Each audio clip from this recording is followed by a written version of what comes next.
ഭാരതം തിരിച്ചടി തുടർന്നുകൊണ്ടിരിക്കുന്നു. അതിർത്തിയിൽ വീണ്ടും പാകിസ്ഥാൻ പ്രകോപനം തുടർന്നുകൊണ്ടിരിക്കുന്നു. ചില ചർച്ചകൾക്കുള്ള നടപടികൾ നടക്കുന്നുണ്ട് എന്ന് പാകിസ്ഥാൻ പ്രചരിപ്പിക്കുന്നു. പക്ഷേ ഭാരതം അത് സ്ഥിരീകരിച്ചിട്ടില്ല. ഇന്ന് സർവകക്ഷി യോഗം ഭാരതത്തിൽ നടക്കാനിരിക്കുന്നു. അങ്ങനെ ഒട്ടേറെ കാര്യങ്ങൾ ഇന്ന് നടന്നുകൊണ്ടിരിക്കുകയാണ്. അതേസമയം ഒരു ദൃശ്യം നമുക്ക് ഇപ്പോൾ നോക്കാം. ആ ദൃശ്യത്തിലേക്ക് നമുക്ക് പോകാം. ഇത് പാകിസ്ഥാനിൽ ഭീകരാക്രമണം നടന്ന മുരുട്കയിലുള്ള ഭീകര കേന്ദ്രങ്ങളിലേക്ക് നടത്തിയ ആക്രമണങ്ങളിൽ ഏറ്റവും പ്രധാനപ്പെട്ടൊരിടമാണ് മുരുട്കയിൽ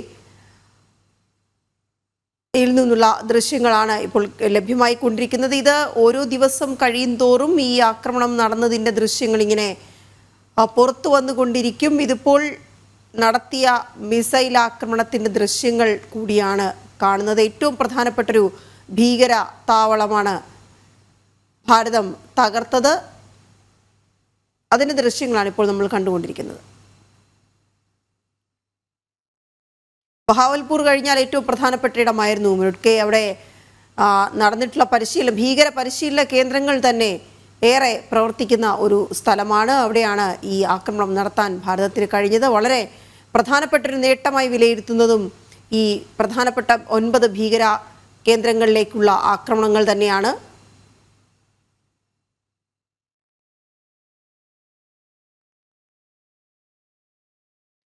ഗൗതം അനന്തനാരായണൻ ചേരുന്നുണ്ട് വിവരങ്ങളുമായി. ഗൗതം, ഇപ്പോൾ ഈ ദൃശ്യങ്ങൾ നമുക്ക് ലഭ്യമായതിൽ നിന്ന് തന്നെ അതിലേക്ക് തന്നെ പോകാമെന്ന് എനിക്ക് തോന്നുന്നു. വളരെ പ്രധാനപ്പെട്ട തന്ത്രപ്രധാനമായ ഭീകര കേന്ദ്രങ്ങളിലേക്കാണ് അവിടെ തമ്പടിക്കുകയും പരിശീലന കേന്ദ്രങ്ങൾ നടത്തുകയും ചെയ്തുകൊണ്ട് ഭീകരരെ വളർത്തിക്കൊണ്ടിരിക്കുന്ന ഇടങ്ങൾ നോക്കി തന്നെയാണ് ഭാരതം അവരുടെ ലക്ഷ്യം നിർവഹിച്ചത്.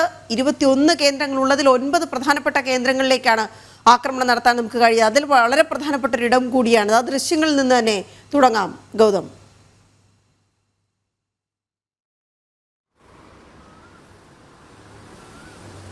വീണ, ഭാരതം കഴിഞ്ഞ ദിവസം നടത്തിയ മിന്നലാക്രമണത്തിൽ നമ്മുടെ സ്ട്രൈക്കിൽ ഏറ്റവും നിർണായകമായത് 2 പ്രധാനപ്പെട്ട സ്ഥലങ്ങൾ തന്നെയാണ്. അതിലൊന്ന് ഈ ദൃശ്യങ്ങൾ കാണുന്ന പാകിസ്ഥാനിലെ പഞ്ചാബ് പ്രവിശ്യയിൽ വരുന്ന മുരുട്കെ എന്ന് പറയുന്ന ഇസ്ലാമിക ഭീകര സംഘടനയായ ലഷ്കർ ഇ തോയ്ബയുടെ പരിശീലന കേന്ദ്രം അല്ലെങ്കിൽ അവരുടെ ആസ്ഥാനമാണ്. നമ്മൾ ഈ ദൃശ്യങ്ങളിൽ കാണുന്ന ഈ സ്ഥലത്താണ് ഡേവിഡ് കോൾമാൻ ഹെഡ്ലിയെ പോലെ 2008 മുംബൈ ഭീകരാക്രമണത്തിൻ്റെ പ്രധാന സൂത്രധാരനായ ഹെഡ്ലിയും അതോടൊപ്പം തന്നെ ആ ഭീകരാക്രമണത്തിൽ നേരിട്ട് പങ്കെടുത്ത അജ്മൽ കസബുമൊക്കെ പരിശീലനം നടത്തി ഭീകരവാദികളായി വളർന്നു വന്ന ആ മുരുട്കയാണ് കഴിഞ്ഞ ദിവസം ഭാരതത്തിൻ്റെ എയർ സ്ട്രൈക്കിലൂടെ ഛിന്ന ഭിന്നമായിരിക്കുന്നത്. അവിടുത്തെ ദൃശ്യങ്ങൾ, അവിടുത്തെ പകൽ സമയത്തുള്ള കൂടുതൽ ദൃശ്യങ്ങളാണ് ഇപ്പോൾ പ്രിയപ്പെട്ട പ്രേക്ഷകരിലേക്ക് നമ്മൾ എത്തിച്ചുകൊണ്ടിരിക്കുന്നത്. മുരുട്കെ എന്നത് ലഷ്കർ ഇ തോയ്ബയുടെ ആസ്ഥാനമാണ്. നമുക്കറിയാം, ഭാരതത്തിനെതിരെ തുടർച്ചയായി നിഴൽയുദ്ധം നടത്തുന്ന പാകിസ്ഥാന്റെ ചാരസംഘടനയായ ISIയുടെ പിന്തുണയോടുകൂടി കശ്മീരിൽ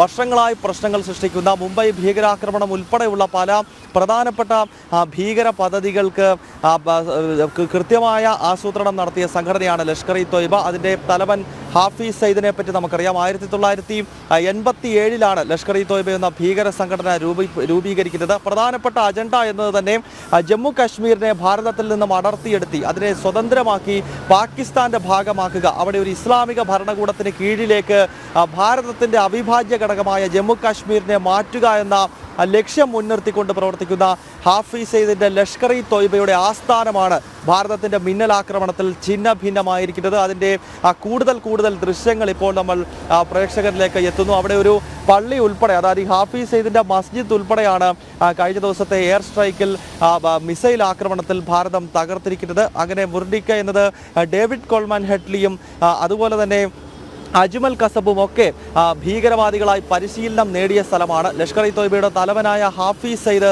ഇവിടം കേന്ദ്രീകരിച്ചുകൊണ്ടാണ് വിധ്വംസക പ്രവർത്തനങ്ങൾക്ക് നേതൃത്വം നൽകിയിട്ടുള്ളത്. ഏതാണ്ട് 200 ഏക്കറിൽ വരുന്ന ഈ സ്ഥലം പാകിസ്ഥാന്റെ പഞ്ചാബ് പ്രവിശ്യയുടെ തലസ്ഥാനമായ ലാഹോറിൽ നിന്നും റോഡ് മാർഗം 40 കിലോമീറ്റർ മാത്രം അകലെ സ്ഥിതി ചെയ്യുന്നതാണ്. അതായത് പാകിസ്ഥാന്റെ നഗര കേന്ദ്രീകൃത സ്ഥലം തന്നെയാണ്, അല്ലാതെ ഏതെങ്കിലും ഒറ്റപ്പെട്ട സ്ഥലത്തല്ല ലഷ്കർ ഇ തോയ്ബയുടെ പരിശീലനം നടന്നിരുന്നത് എന്നതുകൂടി നമ്മൾ ഓർക്കണം. അങ്ങനെ മുരുട്കയിൽ നിന്നുള്ള കൂടുതൽ ദൃശ്യങ്ങൾ ഇപ്പോൾ പുറത്തേക്ക് വരുന്നു. മറ്റൊന്ന് ബഹാവൽപൂരുമായി ബന്ധപ്പെട്ടാണ്. അത് ജെയ്ഷെ മുഹമ്മദിന്റെ ആസ്ഥാനമാണ് ബഹാവൽപൂരിലുള്ളത്. അവിടെയും ഭാരതം കഴിഞ്ഞ ദിവസം മിന്നലാക്രമണം നടത്തിയിരുന്നു. മാത്രമല്ല ഭാരതത്തിൽ നിരവധി ആക്രമണങ്ങൾ നടത്തിയ ജെയ്ഷെ മുഹമ്മദിന്റെ തലവനെ നമുക്കറിയാം. മസൂദ് അസർ എന്ന കൊടും ഭീകരനാണ്. ഇയാളുടെ ബന്ധുക്കൾ ഉൾപ്പെടെ 14 പേരാണ് ബഹാവൽപൂരിലെ ഈ ജെയ്ഷെ മുഹമ്മദിന്റെ ആസ്ഥാനത്ത് കഴിഞ്ഞ ദിവസത്തെ ഭാരതത്തിന്റെ ആക്രമണത്തിൽ മരണപ്പെട്ടത്. അത് ഏതാണ്ട് 30-ന് മുകളിൽ ഭീകരവാദികൾ അവിടെ കൊല്ലപ്പെട്ടുവെന്ന് സ്ഥിരീകരിക്കാത്ത കണക്കുകളുണ്ട്. പക്ഷേ ജെയ്ഷെ മുഹമ്മദിന്റെ തലവൻ മസൂദ് അസറിന്റെ അടുത്ത ബന്ധുക്കൾ, മസൂദ് അസറിന്റെ സഹോദരി, അതോടൊപ്പം തന്നെ സഹോദരി, ഭർത്താവ് ഉൾപ്പെടെയുള്ള ഏതാണ്ട് 14 സ്വന്തം കുടുംബക്കാരെ കഴിഞ്ഞ ദിവസത്തെ ഈ ആക്രമണത്തിൽ ഭാരതത്തിന് വധിക്കാൻ സാധിച്ചു. മസൂദ് അസറിന്റെ അടുത്ത ബന്ധുക്കളെ വധിക്കാൻ സാധിച്ചു എന്ന് പറയുന്നത് ഒരു വലിയ നേട്ടം തന്നെയാണ് എന്ന കാര്യത്തിൽ യാതൊരു സംശയമില്ല. കാരണം അത് ഭാരതത്തെ സംബന്ധിച്ചിടത്തോളം ഈ നാടിന്റെ ഐക്യത്തിനും പരമാധികാരത്തിനുമെതിരെ പലതവണ വെല്ലുവിളി ഉയർത്തിയ ഒരു ഭീകരൻ തന്നെയാണ് മസൂദ് അസർ. നമുക്ക് കാണ്ഡഹാർ വിമാനറാഞ്ചലിന്റെ ചരിത്രമൊക്കെ അറിയാവുന്നതാണ്. കാരണം ഈ മസൂദ് അസർ ഏതാണ്ട് 1987 മുതലാണ് ഭീകരവാദ പ്രവർത്തനങ്ങൾ ഇന്ത്യക്കെതിരെ നടത്തുന്നത്. ഇയാൾ ജന്മനാ ഒരു ഭീകരവാദിയാണ്. കാരണം ജനിച്ചു കഴിഞ്ഞ ഏതാണ്ട് 8ാം ക്ലാസ്സിൽ പഠിക്കുന്ന സമയത്ത് തന്നെ ഇയാൾ സ്കൂൾ വിദ്യാഭ്യാസം ഉപേക്ഷിച്ചുകൊണ്ട് പിന്നീട് മദ്രസ വിദ്യാഭ്യാസത്തിന് പോവുകയായിരുന്നു. അതിനുശേഷം ഹൽക്കത്തൂർ അൻസർ എന്ന് പറയുന്ന ഭീകര സംഘടനയുടെ ഭാഗമായി ഇയാൾ വളരെ ചെറുപ്പകാലത്ത് തന്നെ പിന്നീട് ആഫ്രിക്കൻ ഭൂഖണ്ഡത്തിൽ ആഫ്രിക്കയിലെ വിവിധ രാജ്യങ്ങളിൽ പോയി ഈ ഹൽക്കത്തൂർ അൻസറിന്റെ ഭീകര പ്രവർത്തനങ്ങൾക്കായി ഫണ്ട് സ്വരൂപിക്കലായിരുന്നു ആദ്യഘട്ടങ്ങളിൽ ഈ മസൂദ് അസർ ചെയ്തിരുന്നത്. പിന്നീട് 1990-കളാകുമ്പോഴേക്കും ജമ്മു കാശ്മീരിൽ കശ്മീരി പണ്ഡിറ്റുകൾക്ക് നേരെയൊക്കെ ഇസ്ലാമിക ഭീകരവാദികൾ വലിയ ആക്രമണം അഴിച്ചുവിടുന്ന ഒരു സമയമാണ് 80-കളുടെ അവസാനവും 90-കളുടെ ആദ്യവും. ആ ഘട്ടം എത്തുമ്പോഴേക്കും ഇന്ത്യ വിരുദ്ധ പ്രവർത്തനങ്ങൾക്കായി മസൂദ് അസറിനെ ഉപയോഗിക്കുവാൻ പാകിസ്ഥാന്റെ ചാരസംഘടനയായ ISI തീരുമാനിച്ചു. ആ ഘട്ടത്തിൽ ഇയാൾ ശ്രീനഗറിലൊക്കെ എത്തി നേരിട്ട് ഭീകരപ്രവർത്തനങ്ങൾക്ക് ഒത്താശ ചെയ്യുന്ന ഒരാളായിരുന്നു ഈ മസൂദ് അസർ. ആ ഘട്ടത്തിലാണ് ഇന്ത്യൻ സൈന്യം ഇയാളെ പിടികൂടുന്നത്. എന്നാൽ 1999-ൽ കാണ്ഡഹാർ വിമാനറാഞ്ചലിന്റെ ചരിത്രം നമുക്ക് അറിയാവുന്നതാണ്. നേപ്പാളിലെ കാഠ്മണ്ഡുവിൽ നിന്നും അമൃത്സർ ലക്ഷ്യമാക്കി വരികയായിരുന്ന ഇന്ത്യൻ എയർലൈൻസിന്റെ വിമാനം റാഞ്ചിക്കൊണ്ട് അഫ്ഗാനിസ്ഥാനിലെ കാണ്ഡഹാറിലേക്ക് പോകുകയും അവിടെ വെച്ച് ഒരു വലിയ തോതിലുള്ള ആശയം മുന്നോട്ട് വെച്ചുകൊണ്ട്, അതായത് ഇയാളെ ജയിലിൽ നിന്ന് മോചിപ്പിച്ചില്ലെങ്കിൽ ഈ വിമാനത്തിലുള്ള മുഴുവൻ ആളുകളെയും വധിക്കും എന്ന രീതിയിലുള്ള ഒരു ആശയം മുന്നോട്ട് വെച്ചുകൊണ്ട് ഒടുവിൽ ഇന്ത്യക്ക് ഈ മസൂദ് അസറിനെ തിരിച്ചു നൽകേണ്ട ഒരു സാഹചര്യം അന്നത്തെ പശ്ചാത്തലത്തിൽ ഉണ്ടായിട്ടുണ്ട്. സ്വാഭാവികമായും അന്ന് മുതൽ തന്നെ ഇയാളെ തകർക്കുക എന്നത് ഭാരതത്തിന്റെ ഏറ്റവും പ്രധാനപ്പെട്ട ലക്ഷ്യമാണ്. അതിനുശേഷമാണ് മസൂദ് അസർ പാകിസ്ഥാൻ കേന്ദ്രീകരിച്ചുകൊണ്ട് ഭാരതത്തിന്റെ പാർലമെന്റിന് നേരെ ആക്രമണം ആസൂത്രണം ചെയ്ത് നടപ്പാക്കിയതും പിന്നീട് ഇന്ത്യയിൽ നടന്നിട്ടുള്ള പല ഭീകരാക്രമണങ്ങൾ 2019-ലെ പുൽവാമ ഉൾപ്പെടെയുള്ള ഭീകരാക്രമണങ്ങൾ നടത്തിയത് ഈ ജെയ്ഷെ മുഹമ്മദ് എന്ന കൊടും ഭീകര സംഘടനയാണ്. ആ സംഘടനയുടെ ആസ്ഥാനമാണ് കഴിഞ്ഞ ദിവസത്തെ ആക്രമണത്തിൽ ഭാരതം തകർത്തിരിക്കുന്നത്. മാത്രമല്ല മസൂദ് അസറിന്റെ ഏറ്റവും അടുത്ത കുടുംബക്കാരെ 14 പേരെ, സ്വന്തം സഹോദരിയെയും സഹോദരനെയും സഹോദരി ഭർത്താവിനെയും ഉൾപ്പെടെ 14 എണ്ണത്തെ തീർക്കുവാൻ ഭാരതത്തിന്റെ ഈ മിന്നലാക്രമണത്തിന് കഴിഞ്ഞിരിക്കുന്നു. മസൂദ് അസറിന്റെ വിലാപം കേൾക്കാൻ കഴിഞ്ഞു എന്നതാണ്. കഴിഞ്ഞ ദിവസം ഇയാൾ കരഞ്ഞുകൊണ്ട് പറഞ്ഞു അത്രേ, ഈ 14 പേർക്കൊപ്പം താൻ കൂടെ അങ്ങ് മരിച്ചുപോയാൽ മതിയായിരുന്നു എന്ന ഒരു ഭാഷ, എന്ന ഒരു രീതിയിലുള്ള ഒരു പ്രതികരണം മസൂദ് അസറിനെ പോലൊരു കൊടും ഭീകരന്റെ ഭാഗത്ത് നിന്നുണ്ടായി എന്ന് പറയുമ്പോൾ എത്രമാത്രം വലിയ തോതിലുള്ള പ്രത്യാക്രമണമാണ് ഭാരതത്തിന്റെ സൈന്യം ഇയാളുടെ ആസ്ഥാനത്ത് നടത്തിയത് എന്നത് കൃത്യമായി നമുക്ക് മനസ്സിലാക്കാൻ സാധിക്കും. എന്തായാലും മസൂദ് അസറിനെ പറ്റിയും ഹാഫിസ് സയ്യിദിനെ പറ്റിയും ഒന്നും ഇപ്പോൾ കൃത്യമായ വിവരങ്ങൾ പാകിസ്ഥാൻ പുറത്തുവിടുന്നില്ല. ഒരുപക്ഷെ ഈ ഭീകരവാദികളെ വധിക്കുന്നതാകും ഭാരതത്തിന്റെ ഓപ്പറേഷൻ സിന്ദൂറിന്റെ അടുത്ത ഘട്ടങ്ങൾ എന്നൊക്കെ വേണമെങ്കിൽ നമുക്ക് വിശകലനം ചെയ്യാവുന്നതാണ്. കാരണം ഈ ഭീകരവാദികളെ പൂർണ്ണമായി ഇല്ലാണ്ടാക്കുന്നത് വരെ ഇത് തുടരുമെന്ന സന്ദേശം തന്നെയാണ് ഇപ്പോൾ ഭാരതത്തിന്റെ സൈന്യവും അതോടൊപ്പം തന്നെ സുരക്ഷാ ഏജൻസികളുമൊക്കെ ഇപ്പോൾ നൽകുന്ന ഇൻപുട്ടുകൾ എന്നത്. ഏതായാലും ഈ ദൃശ്യങ്ങൾ പാകിസ്ഥാനിലെ ബഹാവൽപൂരിലെയും അതോടൊപ്പം തന്നെ മുർദിക്കയിലെയും പാകിസ്ഥാന്റെ ഏറ്റവും പ്രധാനപ്പെട്ട അവർ തോളോട് തോൾ ചേർന്ന ISIയുമായി പ്രവർത്തിക്കുന്ന ഭീകര സംഘടന ലഷ്കറിന്റെയും അതോടൊപ്പം തന്നെ ജെയ്ഷെ മുഹമ്മദിന്റെയും ആസ്ഥാനങ്ങളാണ്. ആ ആസ്ഥാനങ്ങൾക്ക് നേരെ കഴിഞ്ഞ ദിവസം ഭാരതം ഓപ്പറേഷൻ സിന്ദൂറിലൂടെ നടത്തിയ വലിയ മിന്നലാക്രമണം, ആ ആക്രമണത്തിന്റെ ശേഷിപ്പുകളാണ് ഈ ദൃശ്യങ്ങളിലൂടെ പ്രിയപ്പെട്ട പ്രേക്ഷകർ കാണുന്നത്. അവിടെ മദ്രസകൾ തകർന്നിരിക്കുന്നു. ഈ ഭീകരർക്ക് പരിശീലനം നൽകുവാനായി അത്യാധുനിക സൗകര്യങ്ങൾ ഒരുക്കിയിരുന്നു.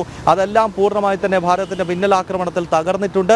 ഇത് കൂടാതെ ഹിസ്ബുൾ മുജാഹിദീൻ എന്ന മറ്റൊരു ഇസ്ലാമിക ഭീകരവാദ സംഘടനയുടെ ആസ്ഥാനം, അത് പഞ്ചാബ് പ്രവിശ്യയിലെ തന്നെ സിയാൽകോട്ടിലാണ് ഇപ്പോൾ ഹിസ്ബുൾ മുജാഹിദീന്റെ ആസ്ഥാനം ഉണ്ടായിരുന്നത്. അവിടേക്കും ഭാരതം ഇന്നലെ മിന്നലാക്രമണം നടത്തിയിട്ടുണ്ട്. അങ്ങനെ പാകിസ്ഥാനിലെ ഏറ്റവും പ്രധാനപ്പെട്ട ഭീകര സംഘടനകളുടെ പ്രധാനപ്പെട്ട താവളങ്ങൾ ലക്ഷ്യമിട്ടുകൊണ്ടുള്ള ഓപ്പറേഷൻ സിന്ദൂർ വിജയകരമായി തന്നെ ആദ്യഘട്ടം പൂർത്തീകരിച്ചു. പഞ്ചാബ് പ്രവിശ്യയിൽ കയറി ഭാരതം അടിച്ചു എന്നത് തന്നെയാണ് പാകിസ്ഥാനെ ഇരുത്തി ചിന്തിപ്പിക്കുന്നതും ഭയപ്പെടുത്തുന്നതും. ഇതുകൂടാതെയാണ് പാക് അധിനിവേശ ജമ്മു കാശ്മീരിലെ 5 ഭീകരവാദികളുടെ കേന്ദ്രങ്ങളും ലോഞ്ചിങ് പാഡുകളും ഉൾപ്പെടെ ഓപ്പറേഷൻ സിന്ദൂറിന്റെ ഭാഗമായി ആക്രമിച്ചത്. വീണ, ഓക്കെ, ഞാൻ ഗൗതമിലേക്ക് തിരിച്ചു വരാം. ഇപ്പോൾ ആക്രമണത്തിൽ തകർന്ന ബഹാവൽപൂരിലെ ജാമിയ മോസ്ക്, അതിൻ്റെ ദൃശ്യങ്ങളിലേക്ക് കൂടിയാണ് നമ്മൾ പോകുന്നത്.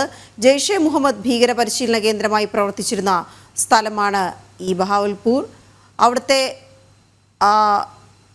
ആക്രമണത്തിൻ്റെ ദൃശ്യങ്ങൾ കൂടിയാണ് നമുക്ക് ലഭ്യമായിരിക്കുന്നത്. നമുക്കറിയാം, ഭാരതം തിരഞ്ഞെടുത്ത 9 കേന്ദ്രങ്ങളിൽ 9 ഭീകര കേന്ദ്രങ്ങൾ, അവിടെ നടന്ന പരിശീലനങ്ങൾ, അവിടെ പരിശീലനം ലഭിച്ച ഭീകരർ അവരേതൊക്കെ ഘട്ടത്തിൽ 2011